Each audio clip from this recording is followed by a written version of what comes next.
Home Burial by Robert Frost. He saw her from the bottom of the stairs before she saw him. She was starting down, looking back over her shoulder at some fear. She took a doubtful step and then undid it, to raise herself and look again. He spoke, advancing to her. "What's it you see from up there always? For I want to know." She turned and sank upon her skirts at that, and her face changed from terrified to dull. He said to gain time, "What's it you see?" mounting until she cowered under him. "I'll find out now. You must tell me, dear." She, in her place, refused him any help, with the least stiffening of her neck and silence. She let him look, sure that he wouldn't see, blind creature, and awhile he didn't see. But at last he murmured, "Oh," and again, "Oh." "What's it? What?" she said. "Just that I see." "You don't," she challenged. "Tell me what it is." "The wonder is I didn't see at once.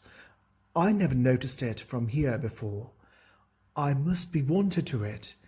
That's the reason. The little graveyard where my people are, so small the window frames, the whole of it. Not so much larger than a bedroom, is it? There are 3 stones of slate and 1 of marble, broad-shouldered little slabs there in the sunlight on the side hill.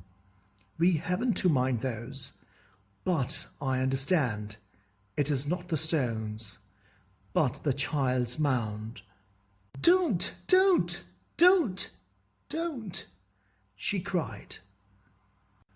She withdrew, shrinking from beneath his arm that rested on the banister, and slid downstairs, and turned on him with such a daunting look, he said twice over before he knew himself, "Can't a man speak of his own child he's lost?" "Not you! Oh, where is my head? Oh, I don't need it. I must get out of here. I must get air. I don't know rightly whether any man can." "Emmy, don't go to someone else this time.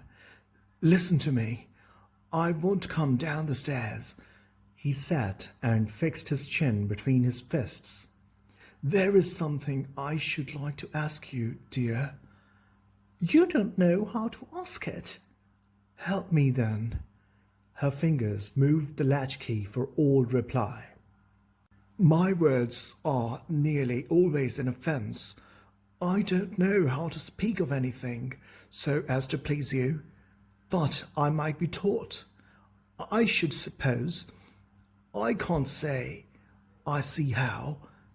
A man must partly give up being a man with womenfolk.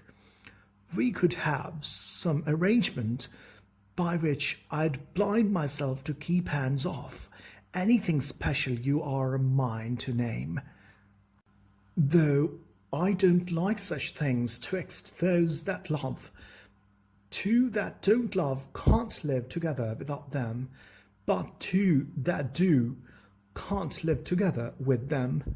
She moved the latchkey a little. Don't go. Don't carry it to someone else this time. Tell me about it if it is something human. Let me into your grief. I'm not so much unlike other folks as your standing there apart would make me out. Give me my chance. I do think, though, you overdo it a little. What was it brought you up to think it the thing to take your mother-loss of a first child so inconsolably in the face of love? You'd think his memory might be satisfied. There you go sneering now. I am not. I am not. You make me angry. I'll come down to you, God. What a woman! And it has come to this. A man can't speak of his own child that is dead. You can't, because you don't know how to speak. If you had any feelings, you that dug with your own hand, how could you? His little grave. I saw you from that very window there, making the gravel leap and leap in air, leap up like that, and land so lightly and roll back down the mound beside the hole. I thought, who's that man?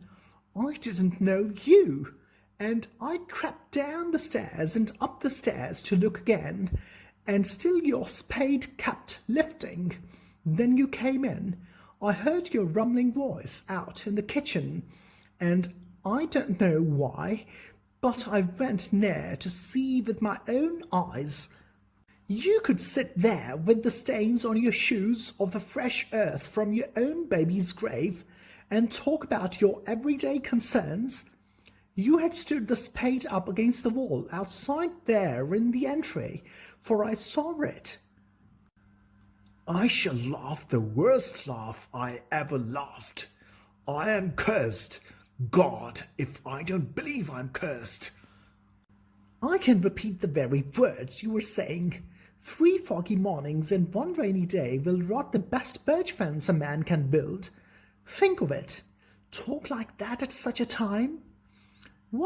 How long it takes a birch to rot to do with what was in the darkened parlour?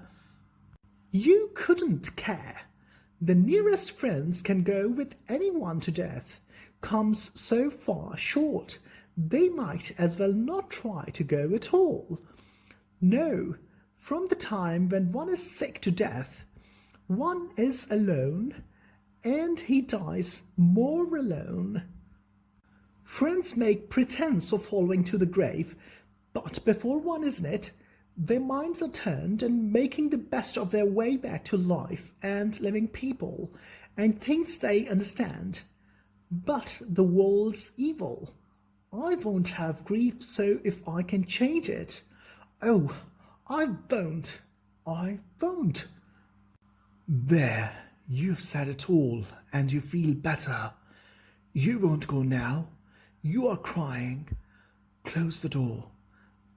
The heart's gone out of it. Why keep it up? Emmy, there is someone coming down the road. You? Oh, you think the talk is all? I must go, somewhere out of this house. How can I make you? If you do. She was opening the door wider. Where do you mean to go? First tell me that. I'll follow and bring you back by force. I will.